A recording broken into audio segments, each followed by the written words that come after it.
As the scorching Phoenix sun began to set in the twilight hours, Rachel carefully descended the stairs of their colonial-style home in the quiet residential neighborhood of Paradise Valley, cradling her heavily pregnant belly. "Rachel, let me help you," Michael rushed to her side. Tall and handsome in his Brooks Brothers suit, his expression always radiated kindness.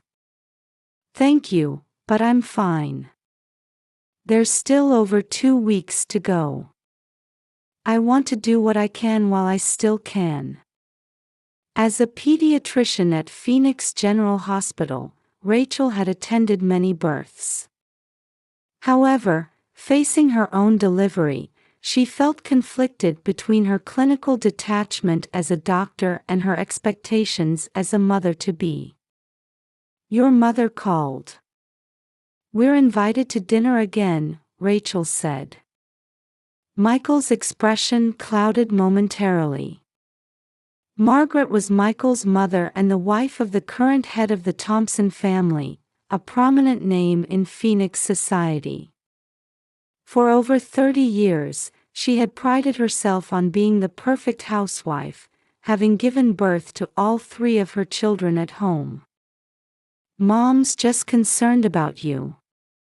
But don't feel pressured," Michael said. Rachel knew better. Her mother-in-law's concern was becoming more like surveillance with each passing day. "Your mother doesn't really approve of my work or my hospital birth plans, does she?" Just then, the doorbell rang, and it was Michael's sister Patricia, a freelance graphic designer. She wore perfect makeup and expensive designer clothes, masking her emotional instability. "Oh, you're home for once," Patricia said, looking Rachel up and down. "By the way, did you see my design I posted on Instagram?" "I'm sorry. I've been working a lot of night shifts lately." "Of course.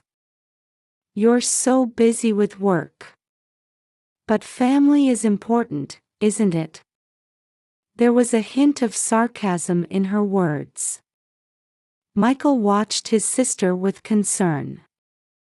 "Patricia, did you need something?" "No, Mom's just worried about Rachel's condition and the baby."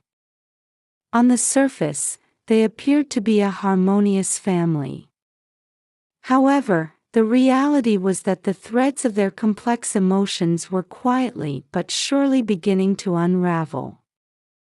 Rachel sighed deeply, placing a hand on her belly.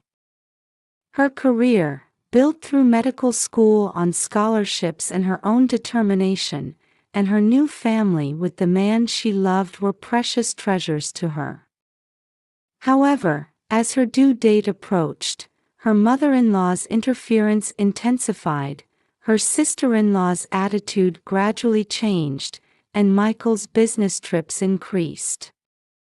That night, Rachel woke up feeling pain. Sharp cramping shot through her lower abdomen. Cold sweat trickled down her back. There were still more than 2 weeks until her due date.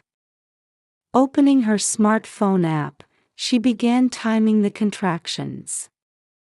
As the pain continued at regular intervals, Rachel tried to maintain her composure as a pediatrician. "Stay calm, breathe." Taking deep breaths, she called the hospital. A colleague on duty answered. "Come in immediately. We'll be waiting in the emergency room." After hanging up, she immediately began searching for a taxi company's number. Michael was away in Los Angeles for an important project. Suddenly, the doorbell rang. Rachel tensed at the unexpected visitor in the middle of the night. Looking through the peephole, she saw Margaret with perfect makeup and an agitated Patricia.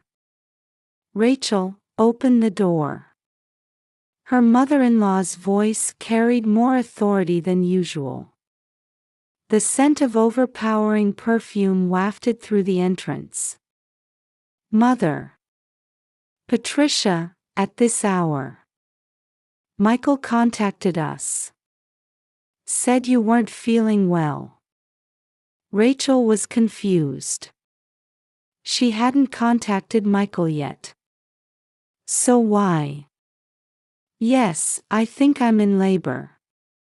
I'm about to call a taxi." "A taxi?" Margaret's voice rose. "Don't be ridiculous. How can you rely on strangers when you have family?" Patricia hurried to the kitchen, seemingly searching for something. "But I need to get to the hospital." Margaret laughed coldly. "Our family has always given birth at home for generations. You don't need a hospital." "Mother, I have risk factors for complications. For the baby's sake." Just then, Patricia returned from the kitchen. She was clutching car keys in her hand. "And something else." Rachel's eyes widened.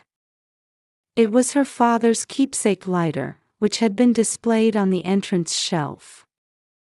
"You don't need these keys if you can't understand family tradition." Patricia's eyes had an unsettling gleam. She walked toward the garden. "Patricia, wait. Stop." But she didn't stop. In the garden, she took out the lighter. Under the moonlight, the metal cast an ominous glow. "Nobody's going to be happy about this baby anyway." With Patricia's maniacal smile, the lighter's flame flickered. The keys began to melt. Fighting through intensifying contractions, Rachel desperately tried to call for help. But Margaret grabbed her arm. "This is for your own good. We're preserving the Thompson family tradition." Under the moonlight, the car keys continued to burn in the garden while her mother-in-law's grip on Rachel's arm was unnaturally strong. Inside her womb, the baby moved anxiously. Soon after, 2 police cars arrived. Moments later, an ambulance followed, and her colleague Sophia rushed to the scene. Neighbors emerged from their homes one after another in their nightgowns and robes. "Dr. Thompson, please leave everything to us. Today, we'll care for you not as Dr. Thompson, but as Rachel, our patient." Lying on the white stretcher, Rachel instinctively began giving a medical report. 36 weeks pregnant, first child. Regular contractions at 7-minute intervals. Sophia gently held her hand. "We know all that. Just focus on your breathing now." Tears welled up in Rachel's eyes at those words. Meanwhile, police officers were restraining an agitated Margaret and Patricia separately. Another officer was photographing the burnt remains of the car keys scattered on the lawn. With each flash, the bizarre scene in the sophisticated garden was illuminated. "Those two have been acting strange lately," a neighbor in a designer nightgown told an officer. "There were rumors about them forcing a home birth. I was worried about the young mother, so I kept the security camera footage," another resident stepped forward. The ambulance headed to Phoenix General Hospital by the shortest route. The EMT in the driver's seat was reporting the situation to the hospital over the radio while running the siren. In the hospital's emergency room, Dr. Sarah Johnson, the head of obstetrics, rushed over as the emergency doors opened. Her graying hair was tied back in a ponytail, and she wore scrubs over her surgical attire. She was Rachel's primary physician who knew her case well. Under her efficient directions, nurses in blue scrubs moved quickly. Monitors were set up, and 4 preparations began. Is the baby okay? Rachel's voice trembled. Stable for now, Dr. Johnson answered while checking the screen. But given the stress, we need to monitor closely. The rhythmic sound of the heart monitor echoed in the quiet treatment room. A nurse swiftly recorded vital signs while another gently wiped away Rachel's cold sweat. At 4 a.m., Michael burst into the hospital room, out of breath.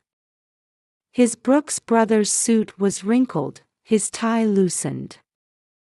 He had returned on an emergency flight from Los Angeles.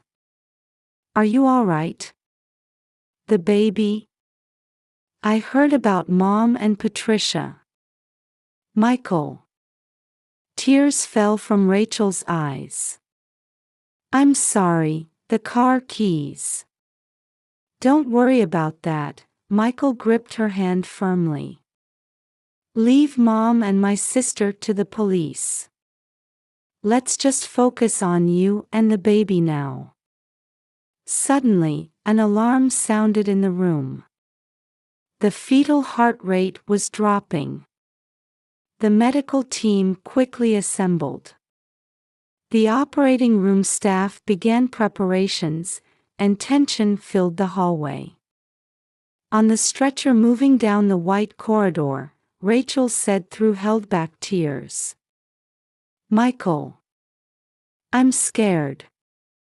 Even though I'm a doctor, I'm so scared." "Before being a doctor, you're a mother-to-be, aren't you?" Michael smiled gently. "I'll be right here with you." His words were filled with deep love. The next morning, soft daylight streamed into the private room in Phoenix General Hospital's maternity ward. By the window, Rachel held her newborn child. 2 hours after the emergency C-section, the tiny life was breathing peacefully on his mother's chest. A 6-pound boy. His slightly puffy eyes definitely resembled Michael's. "You did great," Michael gently stroked Rachel's damp bangs. His presence in the operating room had been such a comfort. Just then, the hospital room door opened quietly. 2 police officers entered, followed by Margaret and Patricia. Their makeup was smeared, and their eyes were swollen from crying. Both had lost their earlier madness and now wore exhausted expressions. "Visiting time is 5 minutes," the police officer quietly announced. Margaret stepped forward.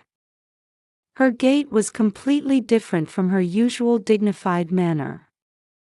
"Rachel, about last night. I'm truly sorry."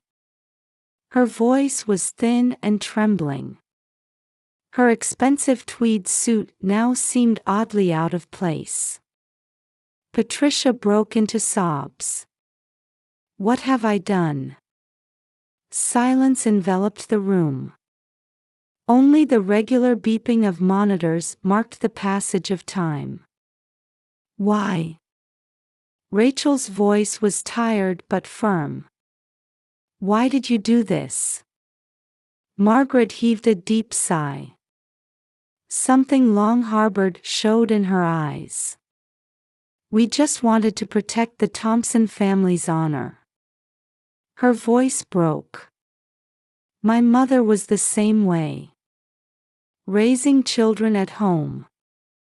Family before career." Rachel quietly interrupted. "I value family too. But that doesn't mean denying someone else." The baby stirred slightly. Rachel instinctively drew the child closer to her chest. My brother, drifting away from us. Patricia's voice shook. He was always on my side. But since Rachel came. Michael's voice resonated low. I haven't drifted from anyone. I just created a new family. What's tradition? Is hurting family tradition?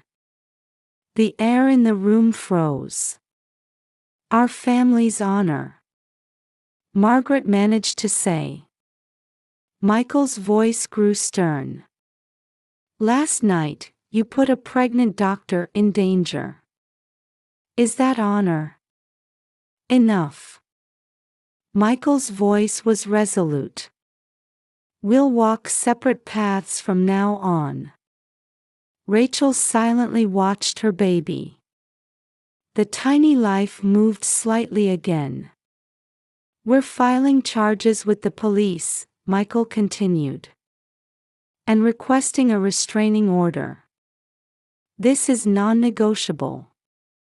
Michael's voice was calm. We have a new life to protect. Patricia nearly collapsed, and a police officer supported her. Margaret tried to look at the baby one last time, but Rachel instinctively held her child closer to her chest.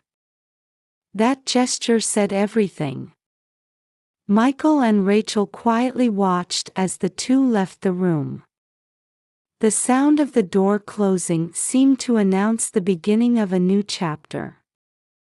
Are you okay? Michael placed his hand on Rachel's shoulder. Rachel answered while gazing at the baby. Yes. We have our new family now. And as if hearing those words, the baby let out a tiny yawn.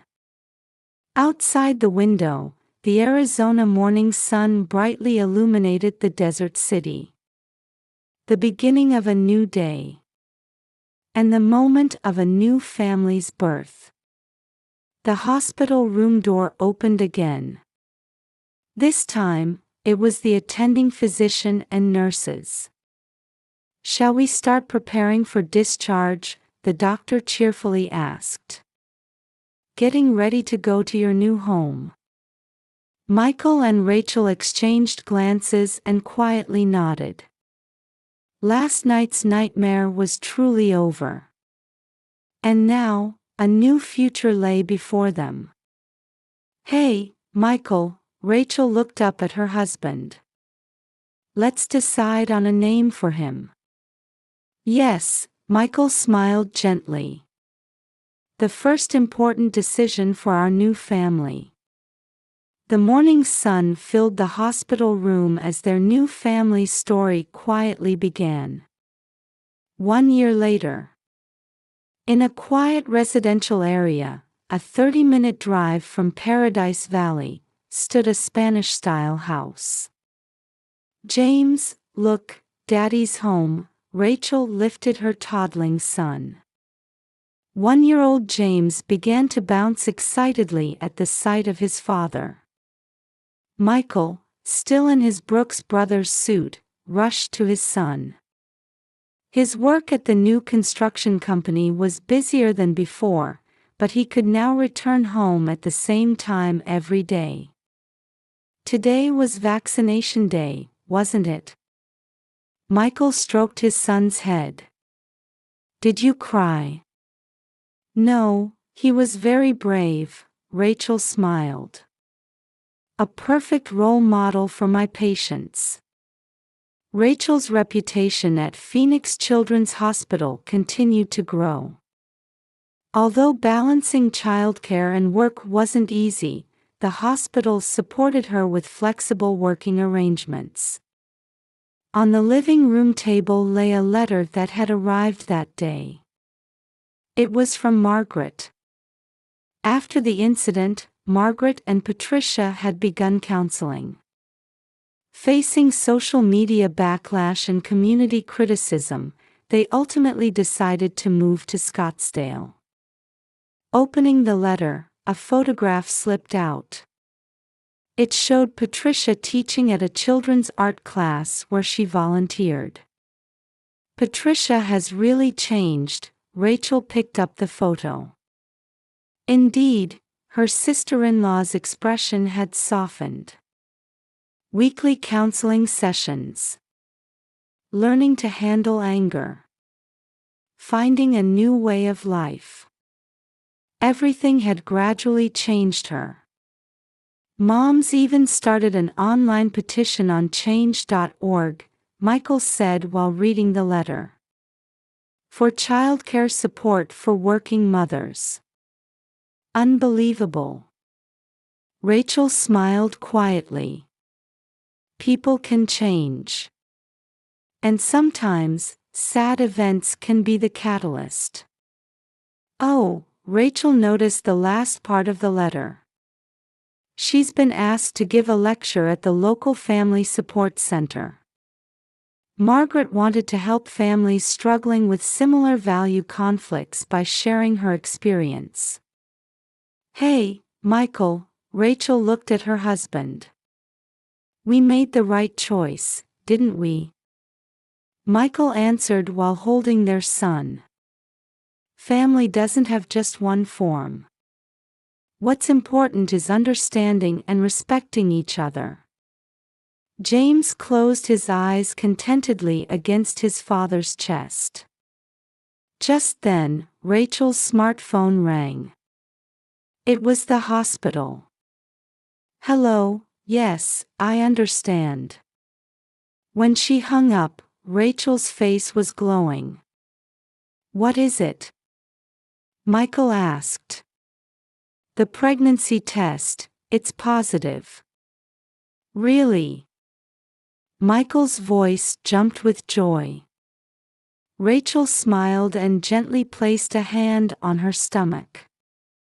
This time, I'm sure it's a girl. A sister for James, Michael said while playing with his son. How about that? You're going to be a big brother. The evening light enveloped the happy family.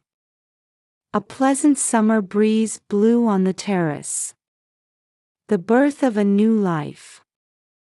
And another chapter in their family's story was about to begin.